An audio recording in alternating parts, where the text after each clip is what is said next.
यदि heat capacity बढ़ेगी तो टेम्परेचर ड्रॉप कम होगा, जो ड्रॉप 50 डिग्री सेल्सियस से कम 40 हो जाएगा। 100 डिग्री स्टीम से 100 डिग्री वाटर, 100 डिग्री वाटर से 90 डिग्री वाटर, वाटर फेज है। बच्चों आज सबसे लिस्ट इंपॉर्टेंट टॉपिक है बेटा थर्मल का कैलोरीमेट्री। इसको आपको मैं सिलेक्टेड मैनर में पढ़ाऊंगा, 3 तरीके से 3 पोर्शन पढ़ाऊंगा अलग अलग। जैसे एक आपको मैं बेसिक इंट्रोडक्शन सा दूंगा, हीट से क्या क्या होगा, एक बच्चों में हीटिंग कर्व बताऊंगा, और एक सेम टाइप आपका सेम फेज मिक्सिंग आपको समझाऊंगा। अलग अलग 3 पोर्शन, आपको कॉपी से ही पढ़ना है। ये प्रीवियस ईयर क्वेश्चन लगा ना, कॉपी से पढ़ना। इसका मॉड्यूल से सवाल मत करना, मॉड्यूल में बहुत डिटेल दिया हुआ, इतना पेपर में नहीं आता।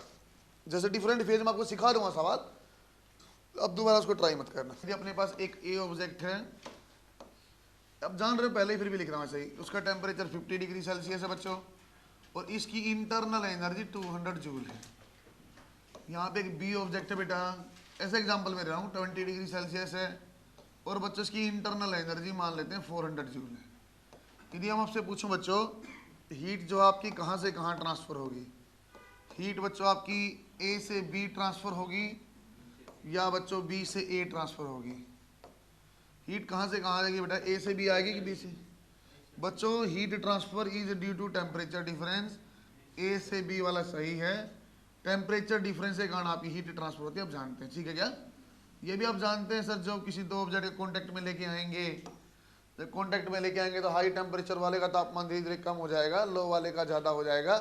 जो भी क्वांटिटी एनर्जी ट्रांसफ़र हुआ, बच्चों मान लो यहाँ से यहाँ आपकी 40 जूल एनर्जी ट्रांसफ़र हुआ, 40 जूल का नाम हीट होता है।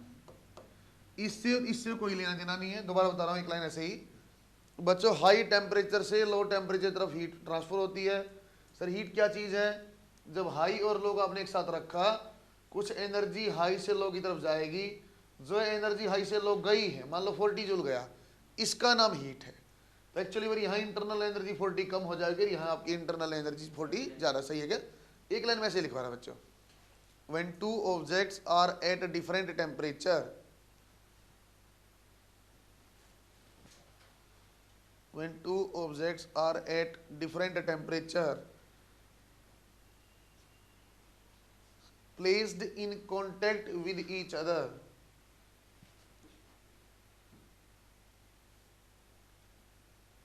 placed in contact with each other, some amount of energy, बच्चों इसको अंडरलाइन करना, some amount of energy, some amount of energy will transfer from a higher temperature object, some amount of energy will transfer from a higher temperature object to lower temperature object।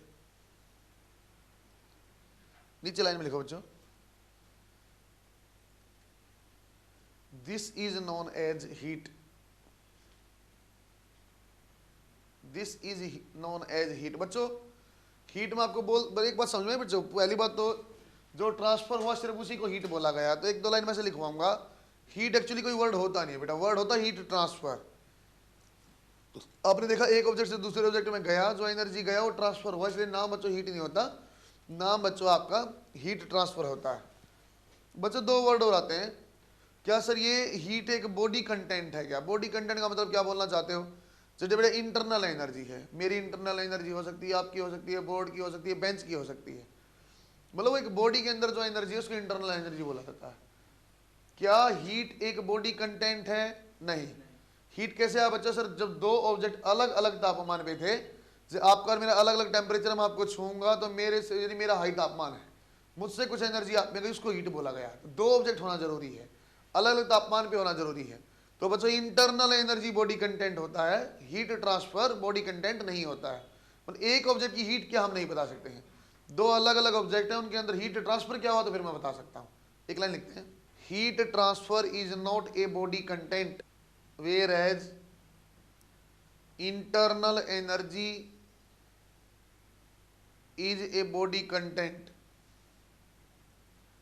Where as internal energy is a body content. Good बच्चों, मैं आगे एक line लिखवा रहा हूँ, कैसे समझा रहा हूँ बच्चों। जहां से आपका हाई टेम्परेचर ए से बी में कुछ एनर्जी गई, उसको हीट बोला, सर जिससे एनर्जी, जिससे तापमान क्या होगा बेटा, ए का टेम्परेचर धीरे धीरे कम होगा, बी का बढ़ेगा। आपको याद है बच्चों कि kinetic energy is function of temperature, तो इसकी काइनेटिक एनर्जी धीरे धीरे कम हो जाएगी, इसकी काइनेटिक एनर्जी ज्यादा। सर कौन सी काइनेटिक एनर्जी, क्या ऑब्जेक्ट मूविंग है, नहीं, मैं काइनेटिक एनर्जी बात कर रहा हूँ बच्चा, जो ऑब्जेक्ट के अंदर वाइब्रेशन है उसके कारण जो काइनेटिक एनर्जी, मैं उसकी बात कर रहा हूँ। सही है क्या, ऐसे लिख लो आप। ये मैं धीरे धीरे इसको बनाऊंगा बच्चों, मैं 2-3 जगह आपको पीएमटी अलग से लिखवाऊंगा, वो आपको पोर्शन अच्छे से पढ़ना। यदि किसी ऑब्जेक्ट को आपने हीट दिया बेटा, उसकी 2 ही ऑप्शन आपको नजर आएंगे सर, या तो आपका होगा जैसे बच्चों फेज हीटिंग उसको बोलते हैं, इस नाम से कोई दिक्कत नहीं है। फेज हीटिंग कोई ऐसी चीज है जहां बच्चों ओनली टेम्परेचर चेंज होता है, यहां बच्चों आपको टेम्परेचर चेंज नजर आएगा, फेज चेंज नहीं होगा। आपका टेम्परेचर चेंज होगा बेटा, फेज चेंज जो है आपका वो यहाँ नहीं होता है। इसका एग्जांपल है बच्चों आपका, जैसे वाटर को आपने हीट दिया तो वाटर हो जाएगा बेटा water from 10 degree Celsius to 50 degree Celsius. जब आपने बच्चों पानी को गर्म किया तो वाटर का सिर्फ और ताप को, पहले भी लिक्विड था बाद में भी लिक्विड है, फेज चेंज नहीं हुआ लेकिन टेम्परेचर इंक्रीज हुआ है। यदि इस टाइप की कोई आपकी हीट है तो बच्चों उस हीट का फॉर्मूला होता है MC डेल्टा टी। बच्चों आप लोगों ने MS पढ़ा हो सकता है, लेकिन बेटा जैसे C लिखा था आप C लिखा, वरना S और C कहीं आप C लिख दो कहीं S, कंफ्यूज हो जाओगे, बात वही है। बच्चों यदि एक दूसरी संभावना, इसके अलावा कोई तरीका ही नहीं बेटा, बस शुरू से शुरू कर रहा हूँ, पूरा चैप्टर में आपको ऐसे ही पढ़ाऊंगा बच्चों। जैसे अब बोला आपसे वैसे क्वेश्चन पूछूंगा, जैसे मैंने प्रोसेस और साइकिल के लिए पूछा था, आपसे बार बार पूछूंगा बच्चों हीट दिया, क्या बेटा इसका टेम्परेचर चेंज हुआ, यदि हाँ तो हीट का फॉर्मूला है बच्चों MC डेल्टा टी। और यदि बच्चों आपका हीट देने से फेज चेंज होता है, फेज चेंज होता है इसका मतलब क्या होगा, टेम्परेचर आपका बच्चों सेम रहेगा और फेज चेंज हो जाएगा। टेम्परेचर आपका सेम रहता है बेटा और जो फेज है वो आपका चेंज हो जाता है। एक टाइप की हीटिंग ये है, जैसे बच्चों आप लिखते हो बेटा 0 डिग्री सेल्सियस आइस से 0 डिग्री सेल्सियस वाटर आपने बना दिया है, क्या तापमान चेंज हुआ, नहीं, लेकिन बेटा आइस से वाटर बना है, इसका मतलब क्या हुआ होगा, हीट तो दिया होगा। तो इस टाइप का जब भी हीट का यूज करूंगा बेटा मैं फॉर्मूला यूज करूंगा ML। अभी नोटेशन को आप नहीं जानते, अलग से मैं पढ़ाऊंगा, C क्या लिखा है मैंने, L क्या लिखा है, आपके दिमाग में ये बात अभी जानी चाहिए, हीट दिया यदि टेम्परेचर चेंज हुआ तो MC डेल्टा टी, दिखने की जरूरत भी नहीं, याद करूं कैसा, नहीं, अरे डेल्टा टी वहीं तो आएगा जहां चेंज हुआ होगा, जहां चेंज नहीं हुआ वहां क्या आएगा ML। C क्या अभी नहीं जानते, L क्या नहीं जानते, M मास है बेटा, Q हीट का सिंबल, थर्मो में बता दूंगा, delta T which change in temperature, L और C मैं आपको अलग से पढ़ाता हूँ। NC डेल्टा टी के साथ वहां भी मैंने बताया साइड में बेटा 1 ग्राम स्पेसिफिक हीट भी लिखवाया था, एक मैंने लिखवाया था आपको, ब्रेक दोनों साइड साइड में लिखवाए थे, एक मैंने आपको बोला था बेटा मोलर स्पेसिफिक हीट होती है NC डेल्टा। वो आपको कैसे पता चलेगा, मुझे कैसे पता कौन सी हीट लेनी है सर, आपको C के यूनिट से दिखाई देगा, वह यूनिट मैंने लिखा था बच्चों, आपको देखा होता जूल पर मोल पर केल्विन, याद है क्या, मोलर में, उसके साइड में मैंने ग्राम वाला लिखा था कि बच्चों इसकी यूनिट लिखी थी कैलोरी पर ग्राम पर डिग्री, वो यहाँ के लिए लिखा था, उसकी ऐसा यूनिट क्या बनती है अदरवाइज जूल पर केजी पर कैलोरी, उसकी भी बनती, वो आपको यूनिट से पता चलेगा। C की यूनिट पर केजी में तो MC डेल्टा टी लेना है, पर मोल में है तो NC डेल्टा, दोनों ही फॉर्मूला करेक्ट है, सही है क्या। ग्राम स्पेसिफिक हीट आपको बताता है, स्पेसिफिक का मतलब 1 होता है, ग्राम का मतलब 1 ग्राम हो गया, मतलब यूनिट की बात करता है, इसका नोटेशन C लिया है बच्चों। उस दिन भी आपको समझा था बेटा, यदि आपके पास 1 ग्राम कोई सब्सटेंस है, आपने उसको हीट किया और हीट करने के कारण उसका तापमान बच्चों 1 डिग्री सेल्सियस बढ़ गया। सर 1 केल्विन बोले तो दिक्कत है क्या, नहीं दिक्कत है, टेम्परेचर इंक्रीज में बच्चों केल्विन और डिग्री बराबर होता है बच्चों, इस टाइप से हमने लिया। तो हमने वहां लिखा था बच्चों heat is equal to MC delta T और C can be written as Q divide by M delta T, तब भी मैंने आपको मेंशन किया था। C की कंस्ट्रक्शन ऐसी है बेटा, उसका C बना हुआ देख के नहीं पता छोटा है कि बड़ा है, समझा क्या, और तुम बड़े को छोटा होना तुम्हारी मर्जी है, आपको यूनिट देखनी पड़ेगी। जैसे इसकी यूनिट जो आएगी ना बच्चों, वो आएगी आपकी कैलोरी पर ग्राम पर डिग्री सेल्सियस, यदि ऐसा यूनिट में यूज करना आएगी जूल पर केजी पर केल्विन। यदि आपका N वाला होता ना फॉर्मूला तो यहाँ होती जूल पर मोल पर केल्विन, उस पर डिपेंडेंट है, कुछ वैल्यू आपको याद करनी पड़ेगी बच्चों। जो बेटा वाटर की स्पेसिफिक हीट है वो आपकी होती है 1 कैलोरी पर ग्राम पर डिग्री सेल्सियस। बच्चों आपकी जो आइस की होती है बेटा वो होती है 0.5 कैलोरी पर ग्राम पर डिग्री सेल्सियस। अंत में आ जाएगी बच्चों स्टीम की। बच्चों पानी वाले सारी पेज याद करना, 0.47, ऑलमोस्ट इसको भी बच्चों हम 0.5 यूज करेंगे, कैलोरी पर ग्राम पर डिग्री सेल्सियस। बच्चों अच्छे से बात सुनना, इसका मतलब ये हुआ यदि आप 1 ग्राम पानी को 1 कैलोरी हीट दोगे ना बच्चों, उसका 1 डिग्री तापमान बढ़ जाएगा। और यही तो मतलब हुआ, मैंने ऐसे लिखवा था, it is amount of heat required to raise temperature of 1 gram substance by 1 Kelvin या 1 डिग्री। तो वही मैं बोला थी, 1 ग्राम पानी को यदि आपने बच्चों 1 ग्राम को 1 कैलोरी हीट दिया तो उसका 1 डिग्री तापमान बढ़ेगा। सर ये क्या वैल्यू फिक्स है, क्या ये वाली वैल्यू फिक्स है? बच्चों एक्चुअली कैलोरी डिफाइन किया गया था बेटा 14.5 डिग्री से 15.5 डिग्री, 1 डिग्री ये चेंज किया था उसने। 1 डिग्री 14.5 से 15.5 दिन में जो हीट गई थी ना, उसकी वैल्यू एक्चुअली 1 कैलोरी थी। सर इसके आगे या पीछे यदि मैं 99 से 100 डिग्री एक चेंज करूं तो फिर बच्चों वैल्यू तो एक ही यूज करेंगे। यदि कोई मुझे सवाल पूछे क्या स्पेसिफिक हीट आपकी टेम्परेचर इंडिपेंडेंट है, क्या ये आपकी कांस्टेंट वैल्यू होती है, तो बच्चों आइडियल गैस के लिए it is independent of temperature. Ideal gas में आईएमएफ नहीं होता, इसलिए बच्चों टेम्परेचर इंडिपेंडेंट है, कहीं से कहीं आप तापमान बढ़ाओ फिक्स वैल्यू है। इसके अलावा कोई भी सब्सटेंस यदि होगा आइडियल गैस के अलावा, ये स्लाइटली वेरिएबल होती है एज टेम्परेचर इंक्रीजेस। जैसे 14.5 से 15.51 है, यदि 80 से 81 के तापमान ज्यादा कर लिया तो इसकी वैल्यू थोड़ी सी इंक्रीज हो जाएगी बेटा 1.001, 1.0012, ऐसे हल्की सी वेरिएशन है, लेते हैं 1 ही है, लेकिन एक लाइन लिखवा दो, it slightly increases with temperature. सही है क्या? एक वर्ड होता बच्चों यहीं के ही समझ लेते बेटा, हीट कैपेसिटी। एक वर्ड होता बच्चों हीट कैपेसिटी। हीट कैपेसिटी को मैं सिंपल सिंबल HC लिखूंगा। अब ये कंफ्यूज हुआ तो ना सर, पहले भी तो आपने बोला था मोलर स्पेसिफिक हीट को मोलर हीट कैपेसिटी लिख लो, उसका अगर वर्ड लिखा हो तो बच्चों मोलर, मतलब 1 मोल की हीट कैपेसिटी। इसको हम लिखते हैं बच्चों ग्राम हीट कैपेसिटी, तो 1 ग्राम की हीट कैपेसिटी, और वो और ये बात बराबर ही है। दोबारा बोल रहा हूं बात को, ये कंफ्यूजिंग वर्ड है बच्चों। मोलर स्पेसिफिक हीट और मोलर हीट कैपेसिटी को मैंने एक ही बात बोला था। मोलर स्पेसिफिक हीट क्या था, 1 मोल को 1 केल्विन बढ़ाने को बोला था बच्चों। हीट कैपेसिटी होता है एक्चुअली N/C, लेकिन ये मोल की वैल्यू 1 है तो वो C के बराबर हो जाएगी, पहले वाली कहानी। यहां भी ऐसे समझा रहा हूं बच्चों। यदि हीट कैपेसिटी सिंपल बोला तो आपकी वैल्यू अलग चीज आई कुछ, क्या? यदि m ग्राम को बच्चों 1 की बजाय अब m ग्राम है, m ग्राम का तापमान आपने 1 डिग्री बढ़ाया तो जो हीट लगेगी बच्चों उसको बोला हुआ है हीट कैपेसिटी। तो M/C को बोला हुआ एक्चुअली हीट कैपेसिटी। सर इसकी यूनिट क्या होगी? कैलोरी पर डिग्री सेल्सियस, या बच्चों ऐसा यूनिट क्या होगी? जूल पर केल्विन। सही है क्या? आपको यूनिट से पता चलेगा बच्चों आपको दिया क्या हुआ है। जैसे एग्जांपल देखो, उसने बोला आप बताओ sir heat capacity of 50 gram water.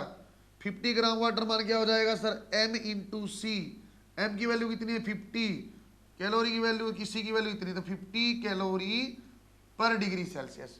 कोई मुझे बोलता 100 ग्राम आइस, इसकी हीट कैपेसिटी बताओ। 100 ग्राम आइस, मैं बोलता M/C, मास कितना बच्चों? 100। आइस की C की वैल्यू कितनी है बच्चों? हाफ। आ जाता सर 50 कैलोरी पर डिग्री सेल्सियस। मतलब क्या हुआ सर इस हीट कैपेसिटी का? हीट कैपेसिटी का मतलब ये हुआ बच्चों, यदि मैं बोलता ना 50 ग्राम पानी की हीट कैपेसिटी क्या है, उस 50 ग्राम पानी का 1 डिग्री बढ़ाने में कितनी हीट लगती है। पहले मैं क्या बोला? 1 ग्राम बढ़ाने में क्या लगेगी, तो उसको बोला ग्राम स्पेसिफिक। पूरा दिया हुआ मास है। यदि मुझे कोई बोलता बेटा 500 ग्राम स्टीम है, 500 ग्राम स्टीम है, उसका बताओ हीट कैपेसिटी क्या है। पहली बात ये सर हीट कैपेसिटी आप पूछने का मतलब वो ये चाहता है इस 500 ग्राम स्टीम का 1 डिग्री बढ़ाने में कितनी हीट जाएगी। उसका फॉर्मूला बेटा M/C, तो मास कितना? 500। C की वैल्यू कितनी है? 0.5।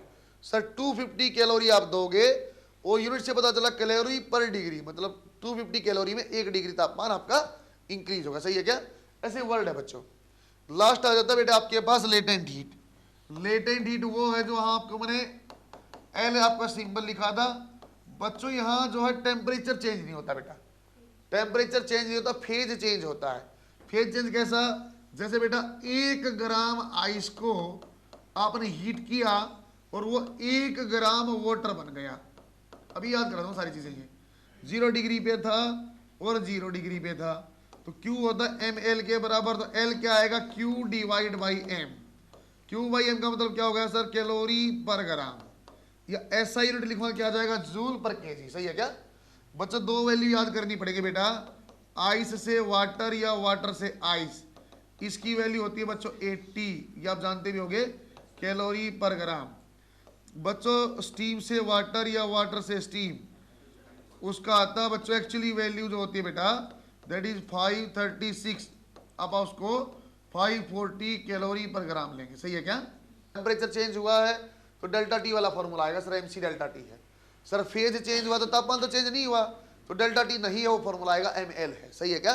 सिर्फ आपको 5 वैल्यू ध्यान देनी बेटा, आइस और स्टीम की सेम है 0.5, वाटर की 1, पानी और बर्फ, वाटर और आइस का कन्वर्जन तो 80 है, वाटर और स्टीम का था बच्चों 540। सही है क्या बच्चों? पहला और दूसरा सवाल मैं कराता हूं, तीसरा आप कर पाओगे। देखो बेटा, find out amount of heat required to convert 20 gram ice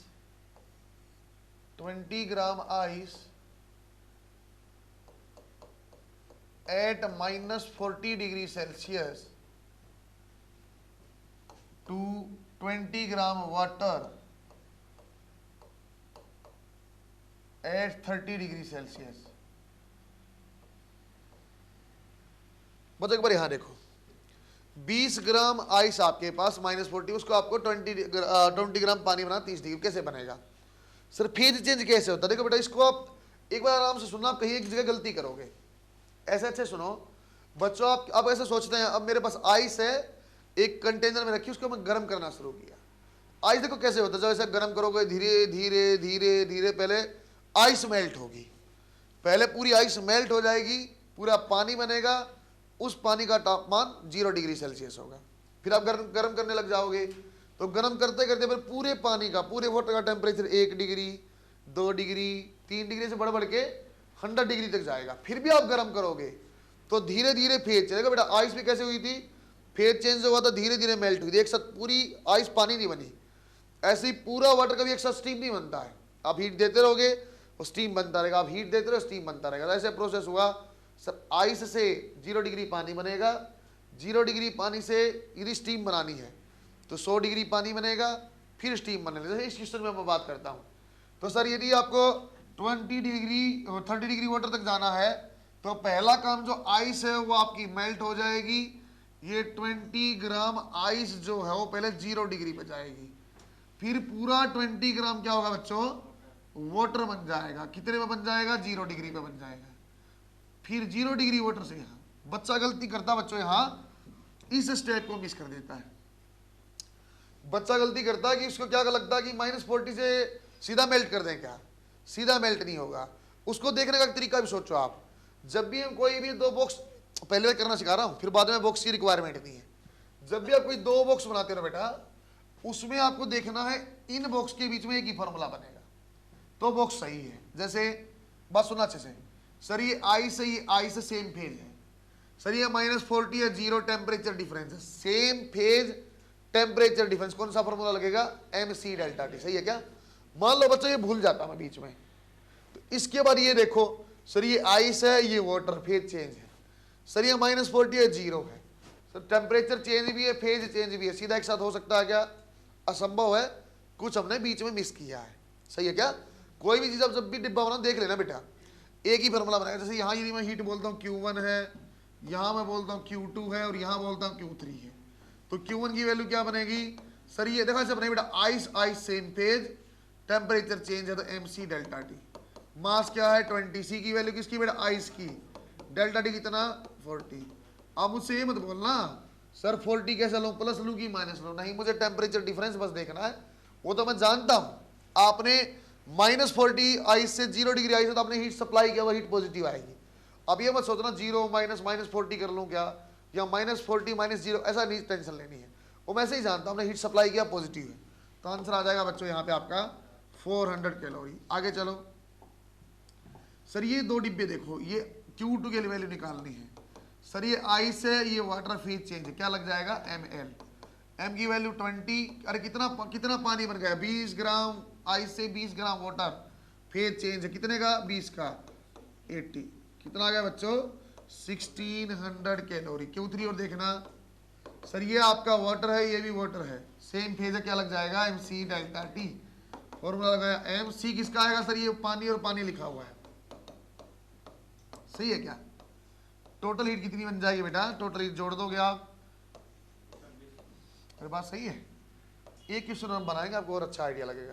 find out amount of heat required to melt 5 gram ice out of 20 gram ice at -20 degree. बच्चों आपके पास शुरुआत में एक बर्फ है, मतलब आइस का एक टुकड़ा है बेटा, 20 ग्राम आइस है और -20 पे है, उसमें से 5 ग्राम मेल्ट करनी है।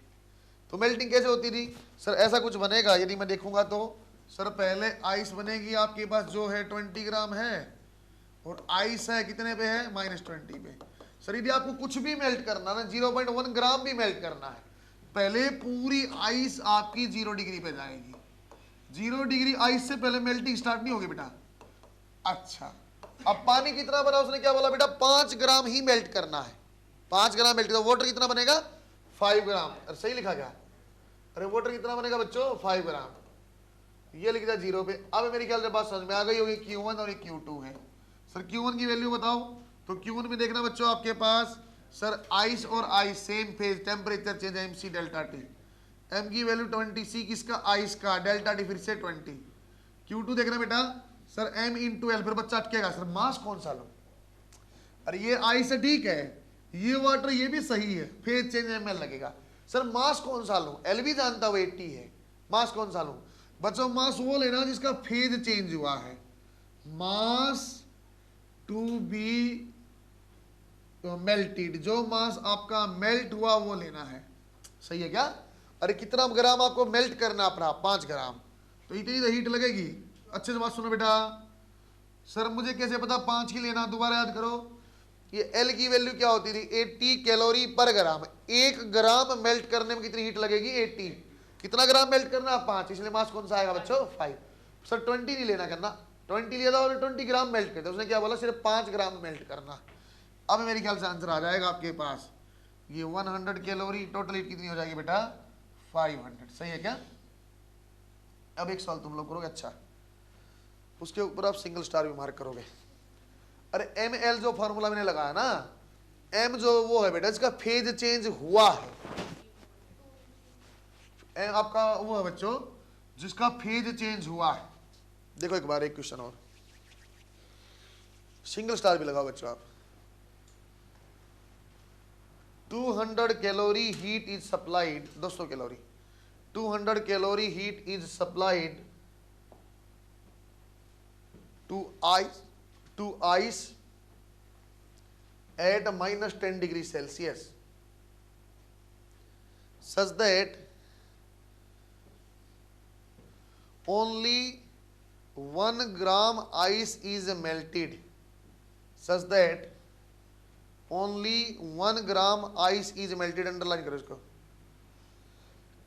1 gram ice is melted, find out mass of ice। सवाल दोबारा पढ़ो फिर से, find out mass of ice. आप सवाल दोबारा पढ़ो, उसने बोला पता नहीं कितना बड़ा आइस का आपके पास गोला है, आप ये नहीं जानते कितना बड़ा आइस का ब्लॉक है। मैं ये जानता हूं जब मैं इस आइस के ब्लॉक को 200 कैलोरी हीट दिया ना, सिर्फ 1 ग्राम को मेल्ट कर पाई है।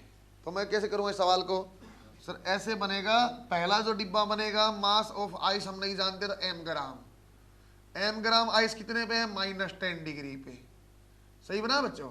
सर चाहे 0.1 ग्राम भी आपकी मेल्ट होगी ना, तो पहले आइस को 0 डिग्री पे आना पड़ेगा। सर 1 ग्राम आइस 0, देखो बेटा डाउट सुनते रहना, सर 1 ग्राम 1 ग्राम आइस 0 डिग्री पे आएगी कि पूरी की पूरी आइस आएगी। बेटा जितने भी आइस का ब्लॉक होगा ना, मेल्ट जब शुरू होगा जब पहले पूरी की पूरी आइस 0 पे हो, फिर मेल्टिंग स्टार्ट होगी। मेल्ट होकर क्या बोला बच्चों, 1 ग्राम क्या बन गया आपका, वाटर बन गया है, सही है क्या। अब आप आंसर निकाल पाओगे, सर ये Q2 है, ये Q1 है। बच्चों Q1 की वैल्यू देखना एक बार क्या आएगी, सर Q1 आइस और ice MC delta T, M की वैल्यू M है, C की वैल्यू हाफ, डेल्टा टी की वैल्यू 10, 5M। Q2 की वैल्यू देखना बेटा, सर 1 ग्राम सिर्फ मेल्ट हुआ, ML 1 इंटू 80 कैलोरी ये हो गया। सर उसने ये बोला जो टोटल हीट है ना 80 + 5M that is equal to 200 उसने बोला हुआ है। 5m की वैल्यू कितनी आ जाएगी 120, सही लिखा क्या? m की वैल्यू क्या आ जाएगी बेटा 120 डिवाइड बाई 5 दैट इज 24 ग्राम। बात पकड़ में आई है? तीनों अलग अलग टाइप के सवाल कराए मैंने, एक पूरा कन्वर्जन, एक 1 ग्राम, फिर उल्टा पूछा मैंने आपसे कि आइस का मास नहीं पता, हीट दिया। दो बार घर जाए करना, आपको फिर समझ में आएगा।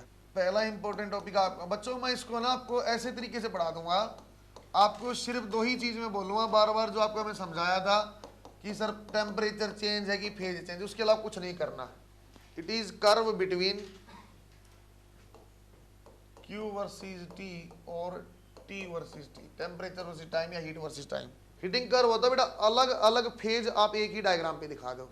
जैसे मैंने 0 डिग्री से आइस लेना शुरू किया है, माइनस से आइस लिया, वो स्टीम बना दिया हाई टेम्परेचर तक। -10 डिग्री से आइस लिया बच्चों, उसको मैं स्टीम बना दिया 120 तक, ऐसे जिसमें सॉलिड भी है, लिक्विड भी है और गैस भी है, तीनों फेज है, उसको बोलते हैं बेटा हीटिंग कर्व है। इसके अलावा भी संभव है कि आपको कोई दो ही लाइन बीच में, लेकिन आपको मैं तीनों फेज वाला पढ़ा दूंगा, कहीं बीच से पूछा कोई दिक्कत नहीं है। बच्चों यहाँ जो भी आप सोर्स लेते हैं, जैसे बेटा आपने आइस को गर्म करना स्टार्ट किया, तो आप एक बार गैस ऑन किया, उसको गैस को ऐसे ऐसे ऐसे छेड़ना नहीं, ऑन किया और छोड़ दिया। गैस ऑन करके छोड़ने का मतलब होता है बच्चों सोर्स आप उसको चेंज नहीं करते हो। सोर्स चेंज करने का मतलब है बच्चों, यदि आप सोर्स चेंज नहीं किया तो Q/T की वैल्यू कांस्टेंट है। जो हीट जा रही है ना बच्चों, वो एक बार फिक्स हो गई है, हीट पर यूनिट टाइम या रेट ऑफ हीटिंग जो कांस्टेंट माना जाता है। Source of heating is assumed to be constant. Source of heating is assumed to be constant.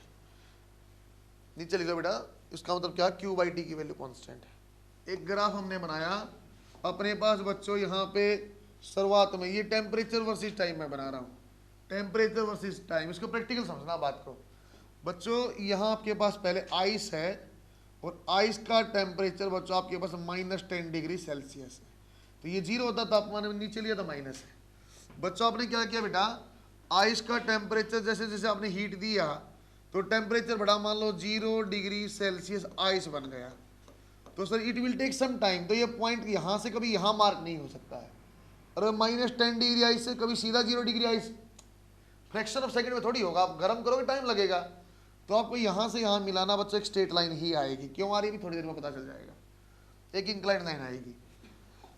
आपने फिर हीट किया बेटा, आपने फिर हीट किया, यदि 0 डिग्री आइस को आप हीट करो क्या बनेगा, पहले 0 डिग्री वाटर, क्या टेम्परेचर चेंज होगा, नहीं, तो इसलिए कैसी लाइन आई, हॉरिजॉन्टल। यहाँ क्या लिखा मैंने 0 डिग्री वाटर, सही लिखा बेटा मैंने। आगे देखो आप, सर फिर आपने हीट किया, फिर आपको एक ही संभावना नजर आएगी बच्चों, और भी आपने हीट किया तो सर आपको यदि स्टीम तक जाना है तो क्या जाएगा, तापमान बढ़ जाएगा। हमने बनाया बच्चों, यहाँ आ गया सर ये 100 डिग्री वाटर, सही है क्या? अच्छा, फिर भी बच्चों आपने हीट कंटिन्यू किया तो क्या बनेगा बच्चों 100 डिग्री स्टीम। बच्चों एक बात समझ पा रहे हो, ये हॉरिजॉन्टल लाइन क्यों आ रही, क्योंकि टेम्परेचर चेंज नहीं हो रहा लेकिन टाइम तो आगे जा रहा ना बच्चों। फिर यदि आपने हीट किया, यानी फिर भी आपने हीट किया, फिर भी आप हीट करते रहो बेटा, मान लो आपने 120 डिग्री स्टीम पे गए, तो आपका क्या बन जाएगा सर, फिर से टेम्परेचर चेंज है तो 120 डिग्री स्टीम। बच्चों यहाँ दो टाइप की चीजें आपको दिखाई दी, एक लाइन दिखाई दी आपको हॉरिजॉन्टल लाइन, एक लाइन आपको दिखाई दी इंक्लाइंड लाइन। इनका मैं डिस्कशन करता हूँ, मुझे कोई फर्क पड़ भी रहा कि नहीं पड़ रहा। देखो बच्चों कैसे सोल्व करूंगा मैं आराम से। यदि बच्चों मैं इंक्लाइंड लाइन का डिस्कशन करता हूँ एक अलग से, हॉरिजॉन्टल लाइन का बिल्कुल अलग से, मुझे इस ग्राफ से कोई मतलब ही नहीं पड़ेगा बच्चों। यदि मुझे कोई बोलता कि अब ये ग्राफ दिया हुआ वाटर का, मतलब सवाल ऐसे पूछता बच्चों, स्पेसिफिक हीट आप जानते हो, लिक्विड की, वाटर की है, स्टीम की है, स्लोप किसका ज्यादा किसका कम होगा, एंगल दे बेटा अल्फा बीटा गामा, किसका कम या ज्यादा, वो करना सिखा रहा हूँ।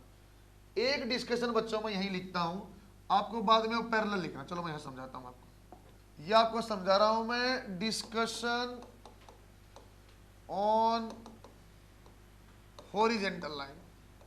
यहां मैं समझाऊंगा बेटा हॉरिजॉन्टल लाइन के लिए, और यहां बच्चों इनक्लाइंड लाइन के लिए। फर्क कुछ नहीं पड़ेगा, मैं मेरे कंसेप्ट में चलूंगा, काम चलेगा। इनक्लाइंड लाइन के लिए देखो कैसा, सर इनक्लाइंड लाइन जो भी देखी आपने, इनक्लाइंड लाइन जो भी आप देखोगे ना बच्चों, हर इनक्लाइंड लाइन में आपको टेम्परेचर चेंज दिखाई देगा।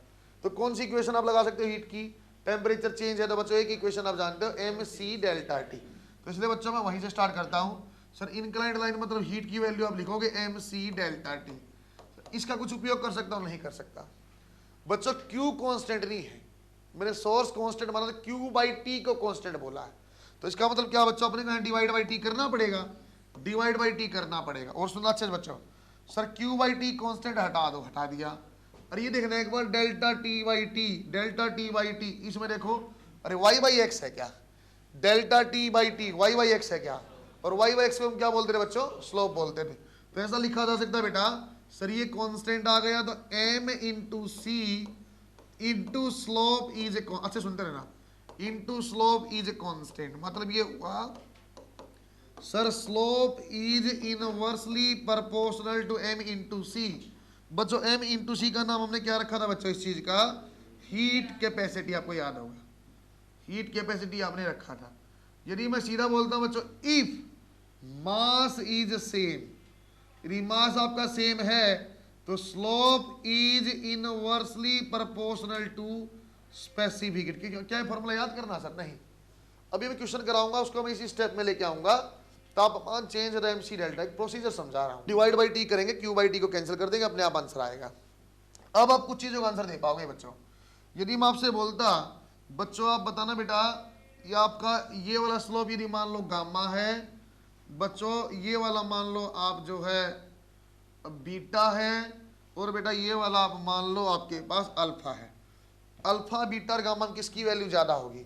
तो मैं ऐसा बताता, एज वी नो, हमें जैसे अपने को पता बेटा, सी की वैल्यू जो है सर सबसे ज्यादा वाटर में होती है, फिर सर आइस में होती है, और फिर सर स्टीम में होती है। बच्चा बोला सेम तो है ना, सेम है बेटा, आइस और स्टीम का मैंने अलग अलग लिखा था, स्टीम का सबसे कम लिखा था।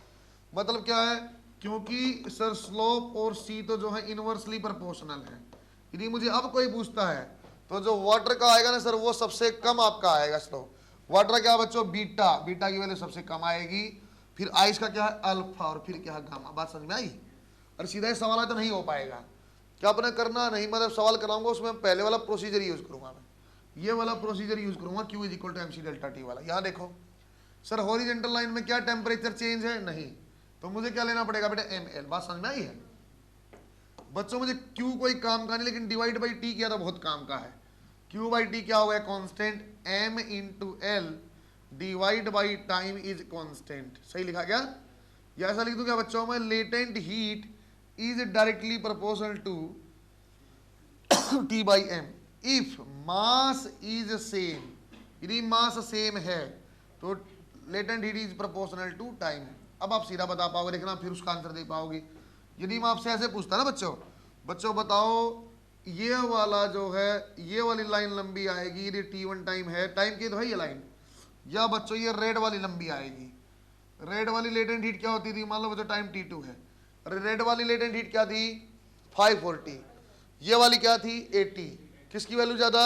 ऊपर वाले। किसकी लेंथ ज्यादा आएगी? ऊपर। क्यों? टाइम ज्यादा आएगा। बात समझ में बेटा? इसलिए मैं सही बना हुआ था, एक छोटी वो बड़ी। आपको सिर्फ एक आपको सिर्फ एक प्रोसीजर मैंने समझाया ना, इसको याद करना नॉट रिक्वायर्ड, ना इसको आपको प्रोपोर्शनलिटी को याद करना नॉट रिक्वायर्ड। आपसे अब मैं क्वेश्चन कराऊंगा 1, 2 और 3, पहला मैं करूंगा, दूसरे से आप कर लोगे आराम से। आपको हमेशा ये बोलूंगा, टेम्परेचर चेंज है तो एम सी डेल्टा टी, नहीं है तो एम एल, और डिवाइड बाई टी करो, क्यू बाई टी को काट दो, अपने आप आंसर आएगा। सही है क्या? आप ये बनाओ फटाफट, 1, 2 क्वेश्चन आप करोगे, आपको आइडिया लगेगा।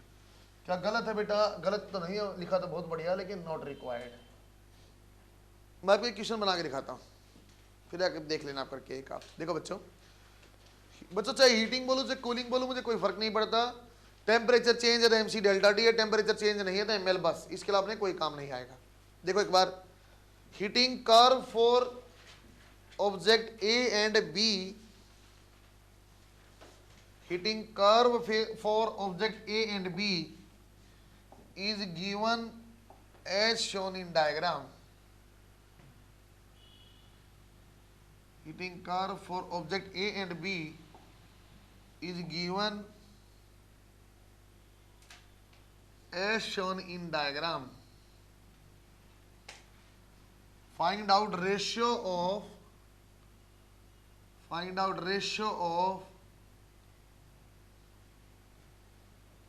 their specific heat,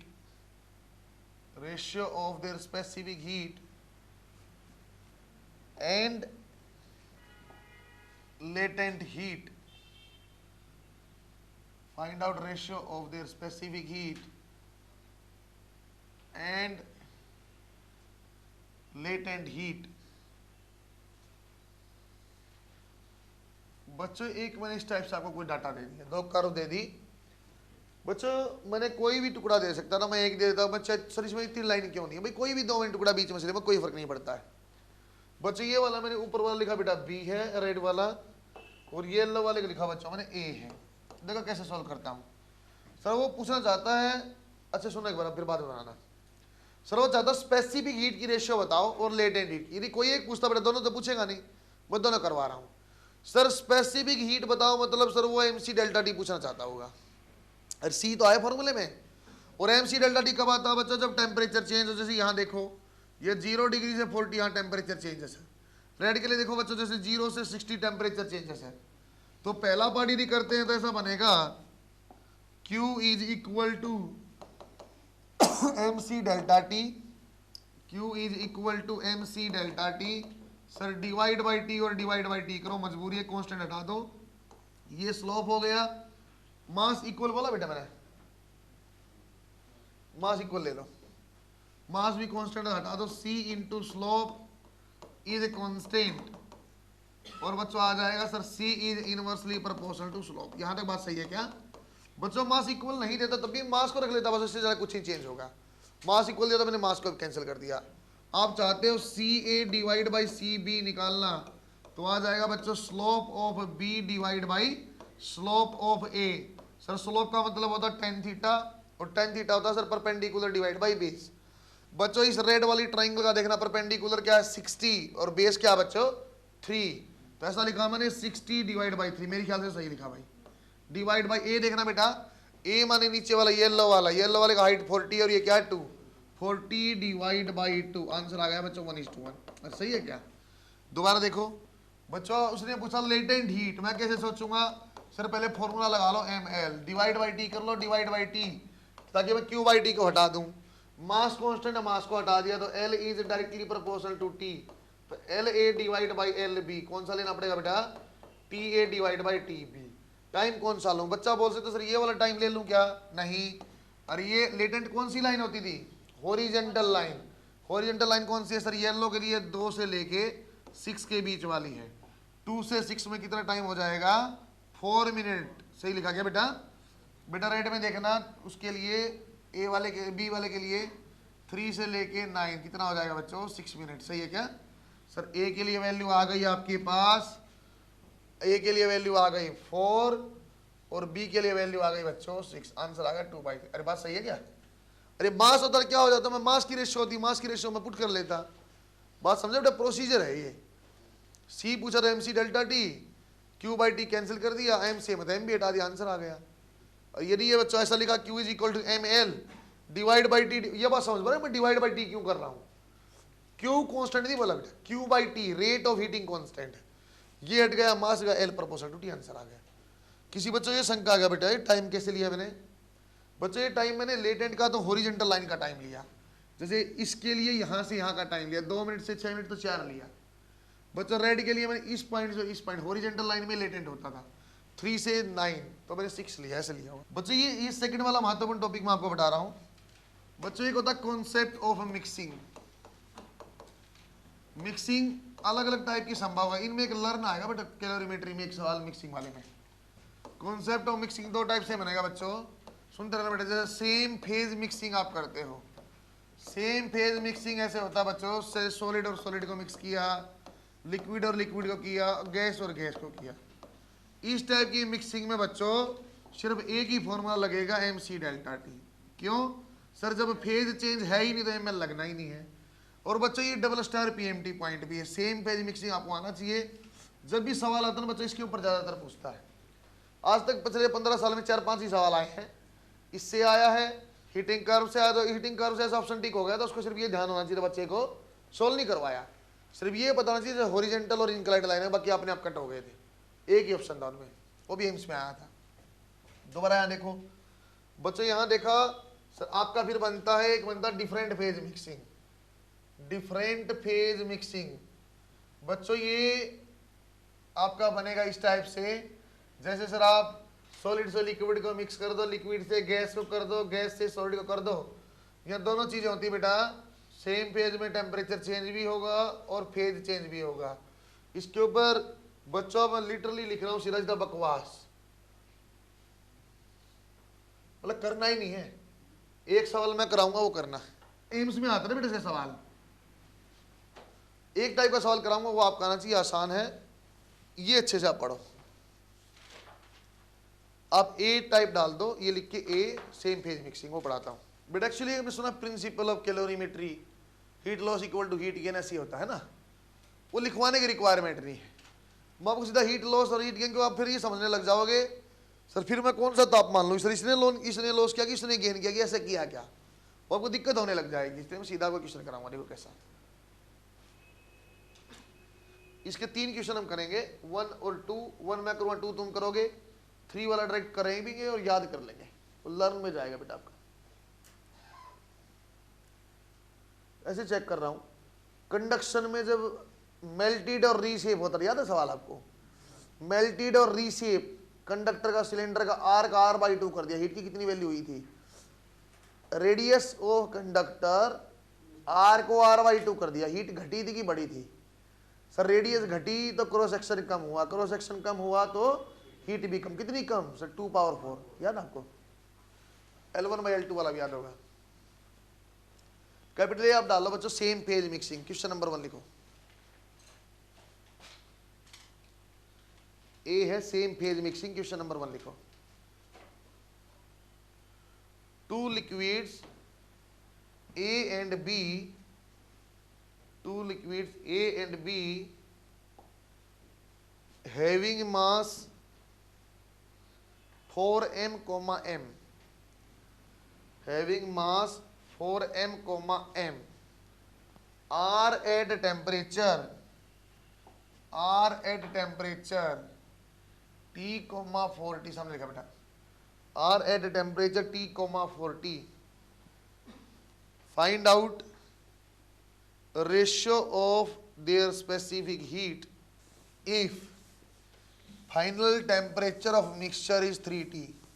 Final temperature of mixture is 3T। बच्चों ऐसा कुछ है,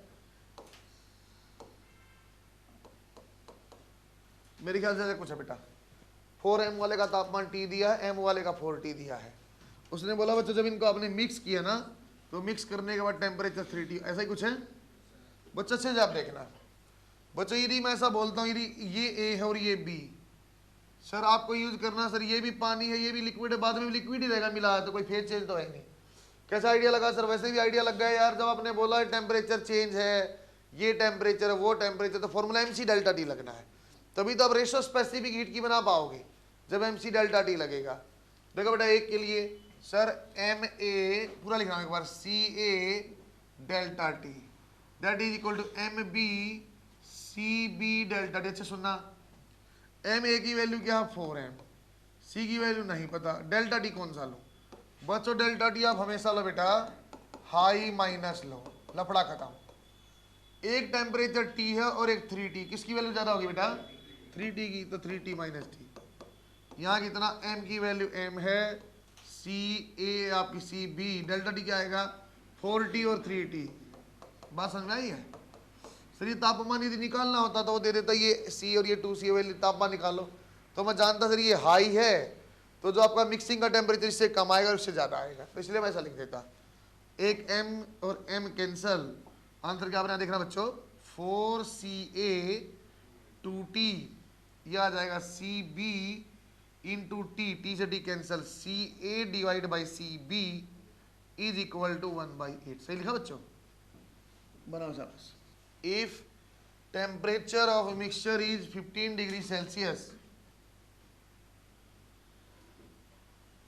फाइंड आउट, एक मिनट को बेटा, शुरुआत में लिखा था ना फाइंड आउट, तो if temperature mixture is 15 degree Celsius and total mass of mixture, find out को हटा दे बेटा, and total mass of mixture is 40 kg। बच्चों आपको क्या बोला मैंने, एक लिक्विड है वो टोटल मिक्सिंग में जो है 40 kg है, आपको तापमान दिया, आपको मास नहीं पता है, अलग अलग मास निकालना है, ऐसा कुछ है। सर ये ए है और ये बी है, तापमान आपका 10 डिग्री है और 30 डिग्री है, मिक्स किया 15 डिग्री आ गया, टोटल 40 केजी है। अलग अलग मास होता है ना, ए कितना और बी कितना है, अलग अलग मास होता है ना, ए कितना और बी कितना। कैसे शुरू करेंगे, देखो सर, देखो सी के बारे में कुछ नहीं बोला, मतलब सेम मिक्सचर आपने किया होगा। सवाल जब पूछा था बेटा उसने वाटर करके पूछा था, तो उसमें दिक्कत भी नहीं थी। सी के बारे में मैंने कुछ नहीं बोला, कुछ कर भी नहीं सकते, आपको सेम लेना पड़ेगा। तो मैं ले लेता हूँ बच्चों स्पेसिफिक दोनों की, इसकी भी सी है और इसकी भी सी है।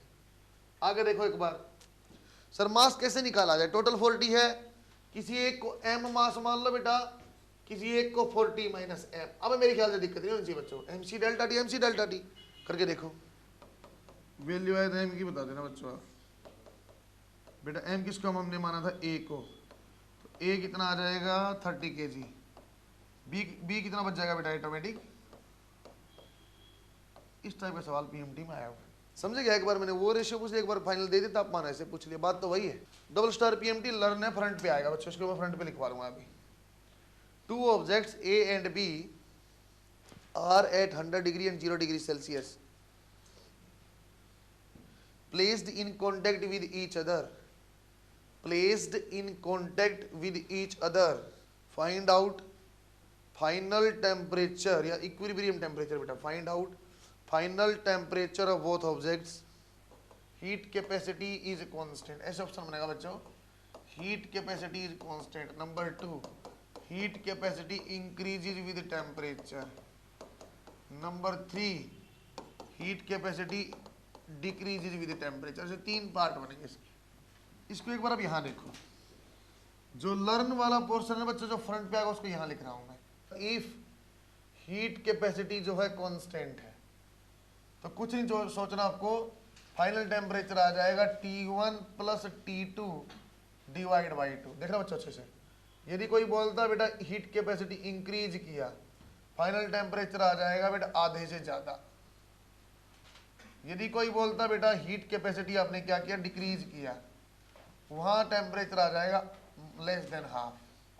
सीधा आंसर याद करना है बच्चों। ये वाला पोर्शन पीएमटी में और एम्स में आया है, 50 डिग्री है या 65 है या 45 है, तो मुझे देखना हाफ से कम है कि हाफ से सोल्व करने की रिक्वायरमेंट नहीं होती है। आज तक बच्चे ऐसे ही ऑप्शन आया, तो ऐसे मोर देन 50, लेस देन 50, 50, एक ऑप्शन ऐसे आए थे। एक बार ऐसे आए थे बेटा, आंसर इज 50, या दूसरा आ गया 50 एंड 100 के बीच में, या 0 और 50 के बीच में, ऐसे ऑप्शन आते हैं। सवाल कैसे होगा आप देखो, तीनों पार्ट को अच्छे सोल्व करता हूं मैं। नंबर 1 यहाँ, नंबर 2 यहाँ और नंबर 3 यहाँ पे। आपको लिखना है बाद में, लेकिन याद वही रखना बच्चों। अब हीट क्या होता है बेटा, sir heat is equal to होती है mc डेल्टा टी। सही लिखा बेटा, चलो थोड़ा और अच्छे तरीके से करते हैं। 2 ऑब्जेक्ट है बच्चों, जिस फॉर्म में हमने सीखा है mc_t1, इसको लिखा mc_t2। उसने बोला बेटा हीट कैपेसिटी सेम है, इसलिए मैं m इंटू सी सेम ले रहा हूँ।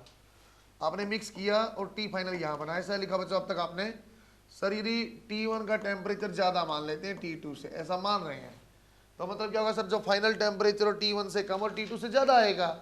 सही है क्या, t1 की वैल्यू मान लो 100 डिग्री, जैसे उन्होंने दिया हुआ है, तुम नहीं मानोगे भाई, अब मान जाओगे। ये 100 डिग्री है, ये एमओ से, ये अब ठीक है। ये फाइनल टेम्परेचर, अब देखो क्या लिखता हूं, देखो m into C 100 minus T final. अब सही है बेटा, ये लिखा m into C T final minus 0, M C और एम सी कैंसल, तो 100 माइनस टी फाइनल और T final minus 0, 2 into T final equal to 100 और final temperature is 50 degree Celsius. अब ठीक है, वही तो मैं बोला आपका हाफ आएगा। अच्छा बच्चों, एक वर्ड में यहाँ ऐड कर लेता हूँ। सर जो हायर टेम्परेचर ऑब्जेक्ट था ना, हायर पे कितना बता, ऐसे लिखता हूँ ड्रॉप इन टेम्परेचर, ऐसे लिखना बेटा, drop in temperature of higher temperature object, higher temperature object. पहले कितने बता, हायर वाला 100 पे, बाद में कितने पे आ गया सर, 100 था, बाद में 50 है, ड्रॉप कितना आ गया 50 डिग्री सेल्सियस। इसका मुझे आगे यूज करना बेटा, इसलिए मैं इस फॉर्म में समझा रहा हूँ आपको कि पहले जो हाई वाला था ऑब्जेक्ट नंबर 1 था 100 डिग्री पे था, बाद में 50 पे आ गया तो ड्रॉप कितना हुआ सर 100 से 50 पे आया तो 50 डिग्री ड्रॉप हुआ। बस सेकंड वाला आप देखो sir Q is equal to MC delta T, इस फॉर्म में समझाना था एकदम आसान वाले में। बच्चों हीट ट्रांसफर तो कांस्टेंट रहेगी, हटा दो, अरे कहीं से कहीं जाए हीट तो कांस्टेंट है, तो M इंटू सी को लिखा हीट कैपेसिटी, डेल्टा टी होता है बच्चों आपके पास drop in temperature, drop in temperature तो डेल्टा टी। तो क्या आ गया बच्चों sir heat capacity is inversely proportional to delta T. उसने क्या बोला बच्चों हीट कैपेसिटी क्या करेगी इंक्रीज, तो डेल्टा टी क्या करेगा बच्चों डिक्रीज। तो अज्यूम देखो बेटा, लेट अस एज्यूम, लो हम मान लेते हैं, let us assume temperature drop is 40 degree Celsius, मैंने मान लिया।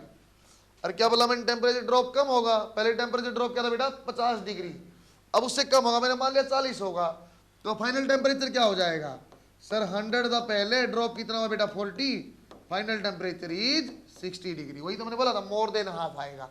दोबारा सुनो, यदि मैं बोलता सर लेट अस अज्यूम, लो मान लेते हैं temperature drop is 51, temperature drop क्या मानना पड़ेगा बेटा कम मानना पड़ेगा, मान लो 49, लेस देन 50 माना मैंने, मान लो 49, तो फाइनल टेम्परेचर क्या आता सर पहले टेम्परेचर था 100 डिग्री, 49 ड्रॉप हो गया, क्या आंसर आ गया 51। बच्चों यहाँ वैल्यू नहीं पूछता, मोर देन लेस देन पूछता, इस फॉर्म में समझाया। देखो Q is equal to MC, अब मेरे ख्याल से बात समझ गए होगे, M इंटू सी को heat capacity, delta T is equal to constant, heat capacity inversely proportional to delta T, if heat capacity decrease हुई तो डेल्टा टी क्या होगा बच्चों इंक्रीज। फिर लिखा लेट अस अज्यूम, लो मान लेते हैं, let us assume delta T is 60 degree Celsius, drop कितना बच्चों 60, तो फाइनल टेम्परेचर क्या हो जाएगा बेटा सर पहले था 100, बाद में 60 ड्रॉप हो गया, कितना बच गया, अरे बात समझ में आई क्या बच्चों, आपको सीधा अंत में याद करना था, मैंने सीधा समझा दिया। सर हीट कैपेसिटी और टेम्परेचर ड्रॉप इनवर्स होता है, हीट कैपेसिटी सेम है तो आंसर हाफ आ गया, मुझे कोई दिक्कत ही नहीं है। यदि हीट कैपेसिटी बढ़ेगी तो टेम्परेचर ड्रॉप कम होगा, जो ड्रॉप 50 डिग्री सेल्सियस से कम 40 हो जाएगा, 40 हुआ तो फाइनल आंसर क्या आ जाएगा सर 100 से 40 ड्रॉप किया 60 डिग्री आ गया। उसकी उल्टी कहानी भी, इसका कारण भी बच्चों ऐसा नहीं कारण नहीं है, कारण भी है थियोरेटिकल समझा सकता हूँ, लेकिन कर लो आप उसको फ्रंट पे लिखना। आप ऐसा सवाल मैं करा रहा हूँ बेटा डिफरेंट पेज का, जहाँ फाइनल टेम्परेचर दिया रहता है, फाइनल तापमान आपको बता देगा ये टेम्परेचर, आप वो सोल्व करो। देखो कैसा, find out amount of steam required, find out amount of steam required to raise temperature of 100 gram water,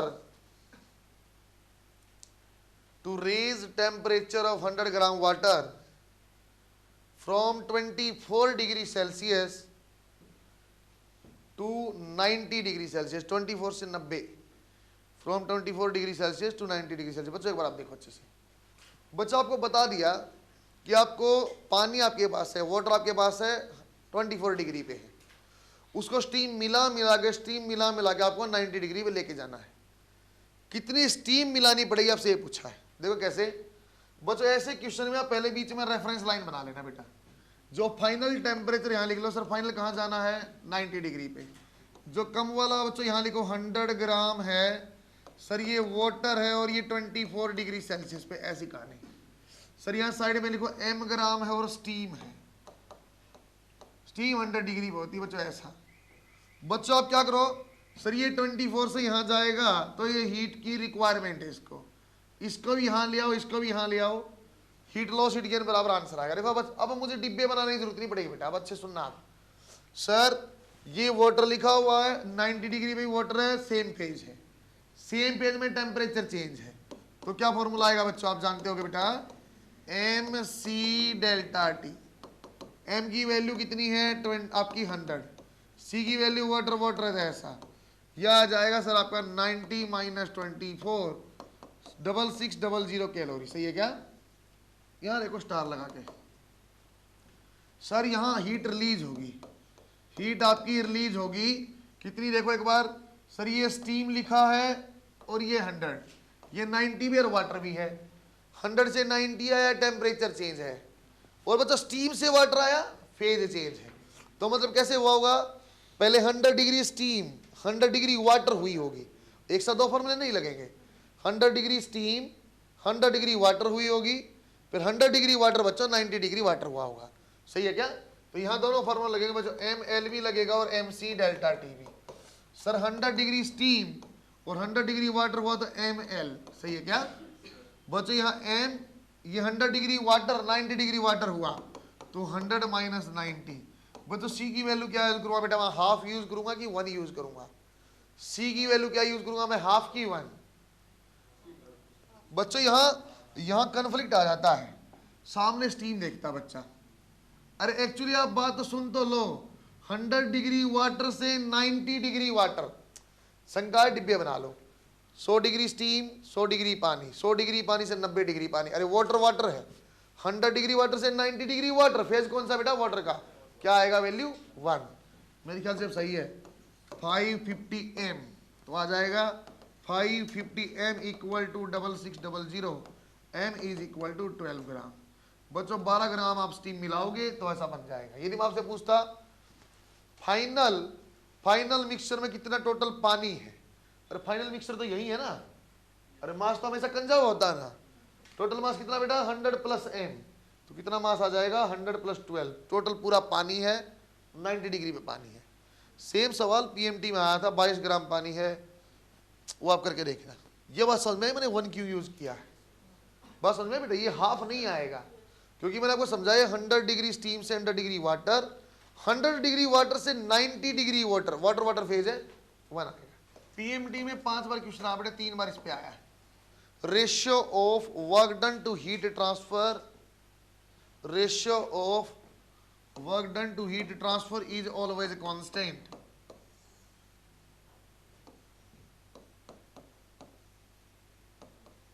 ratio of work done to heat transfer is always constant, known as Joule's constant।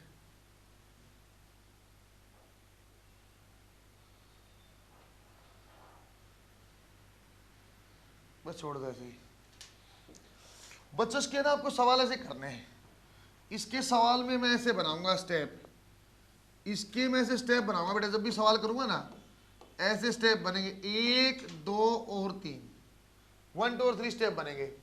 पहले मैं देखूंगा बच्चों आपके पास energy कौन सी है। Energy आपको मिलेगी बच्चों, पोटेंशियल एनर्जी मिले या काइनेटिक एनर्जी मिले, इस टाइप की आपको मिल जाएगी। काइनेटिक या पोटेंशियल ऐसी एनर्जी आपको मिलेगी, इलेक्ट्रिकल एनर्जी भी हो सकती है। इनको बोलते हैं बच्चों हाई ग्रेड एनर्जी। फिर आप देखोगे बच्चों एनर्जी हीट में कितनी कन्वर्ट हुई, उसने बोला पूरी की पूरी हीट बन गई, आधी हीट बन गई, एक स्टेप ये आ जाएगा। और लास्ट में आ जाएगा हीट में फॉर्मूला क्या लगेगा, एम सी डेल्टा टी लगाऊं कि एम एल बायस। 3 स्टेप आ गए बच्चों।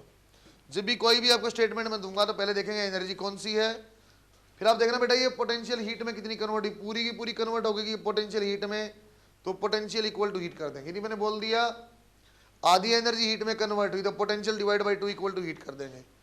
हीट आ गई तो हीट की 2 ही फॉर्मूले, M C delta T M L, answer आ जाएगा। सही, ये अब लिख के नीचे स्टार लाइन लिखवाता हूँ बेटे। मैकेनिकल एनर्जी से रिलेट करता है ये नियम इनको। Value of latent heat and specific heat, always use value of specific heat and latent heat in SI unit.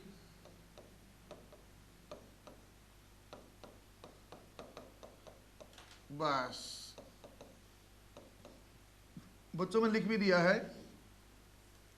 यदि कहीं बेटा जैसे 1 कैलोरी पर ग्राम पर डिग्री को एसआई में बदलना होता तो मैं कैलोरी की जगह 4.2 जूल, ग्राम की जगह 10⁻³ kg और केल्विन, तो 4200 वैल्यू यूज कर लेगा, आंसर आएगा। तो बच्चा बोला सर लेटेंट हीट में 80 कैलोरी पर ग्राम को क्या लिखूंगा, तो 80 तो ऐसा का ऐसा, कैलोरी की जगह 4.2 जूल, ग्राम की जगह 10⁻³ kg, आंसर वही आएंगे बार बार 80 × 4200 आपका जूल पर केजी। सीधी बात ये है बच्चों, आप 4200 से मल्टीप्लाई कर दो। जो भी वैल्यू आपने याद किया हो ना, सी की एल की जो भी वैल्यू याद किया वही रखो, हाफ 1 हाफ 540 80 वही रहेंगी। बस ऐसा यूनिट में कन्वर्ट करना तो मल्टीप्लाई बाई 4200 कर दो, बात खत्म। देखो बेटा यहाँ भी वही मल्टीप्लाई हुआ है, यहाँ भी वही 4200 आया, यहाँ भी 4200, सिंपल मल्टीप्लाई करो आंसर आएगा। एक तो क्वेश्चन मैं कराता हूँ। A 10 kg block is at 100 meter above ground विच लिख रहा हूँ स्पेलिंग हो, विच फॉल्स, एफ ए ऐसे बोल रहा हूँ बेटा, फॉल है कि फॉल आप देख लो, which falls in 2 kg water at ground, which falls in 2 kg water at ground, find out rise in temperature of water, find out rise in temperature of water। बच्चे यार देखो बेटा, मैंने कुछ ये नहीं बताया कि एनर्जी कितनी हीट में कन्वर्ट हुई, मतलब पूरी कन्वर्ट हुई होगी। बच्चे नहीं, मैं आपको ऐसे बोलते ना बेटा, हाफ, यदि ऐसे बोलता ना बेटा मैं, half of energy is converted into heat, तो पोटेंशियल एनर्जी डिवाइड बाई 2 करके मैं सोल्व करता, ऐसे कोई जरूरत नहीं। तो आपके पास एक डायग्राम बन जाएगा सर, ऊपर अपने पास 10 kg का ब्लॉक है और 10 kg का ब्लॉक सर आपका 100 मीटर अबाव है और यहाँ आपका पानी भरा हुआ है, यहाँ बच्चों वाटर है और वाटर क्या आपका 2 kg है। आपको बोले इसका तापमान परिवर्तन क्या हुआ, टेम्परेचर चेंज क्या हुआ, कुछ तो आइडिया यहीं से लग जाएगा। टेम्परेचर चेंज माने mc डेल्टा टी बोलना चाहता है। तो पहली एनर्जी कौन सी है सर, पोटेंशियल एनर्जी, किस फॉर्म में बेटा, mgh, m की वैल्यू ये, 10 की वैल्यू और ये आपकी ऐसा, तो 10 पावर 4 जूल आया। आपको वो भी समझ में आएगा मैंने वो ऐसा यूनिट में क्यों पुट किया है, क्योंकि बेटा पोटेंशियल एनर्जी आप निकालोगे ना या काइनेटिक निकालोगे सारी जूल में है और हमने हीट पढ़ी सारी कैलोरी में है, तो इक्वल मैं कब कर पाऊंगा, जब जूल और जूल होगा। तो बच्चों आपने क्या बोला सर, पोटेंशियल स्टेप नंबर 1 हो गया। नंबर 2 में क्या था सर, पूरी एनर्जी कहां गई, हीट में गई। सर किसकी हीट में गई, उन्हें बोला सर वाटर का तापमान बढ़ा था, वाटर ने लिया है, तो 10 power 4 equal to mc delta T. Sir mass कौन सा, पानी का, c की वैल्यू 1 थी लेकिन 4200 करेंगे डेल्टा टी, तो डेल्टा टी की वैल्यू क्या आ जाएगी बच्चों सर, 10,000 डिवाइड बाई 8400 आ जाएगी, 100 डिवाइड बाई 84 डिग्री सेल्सियस बोल दो या केल्विन बोल दो, क्यों, डेल्टा टी बच्चों डिग्री और केल्विन में बात बराबर है, डेल्टा टी की वैल्यू डिग्री और केल्विन में बात बराबर है, सही है क्या।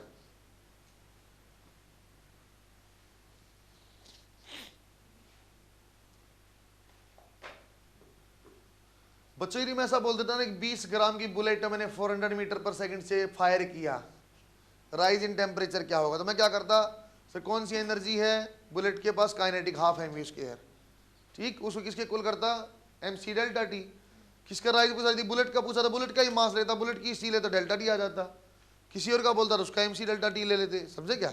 m gram ice block is at height h, m gram ice block is at height h, only 1/5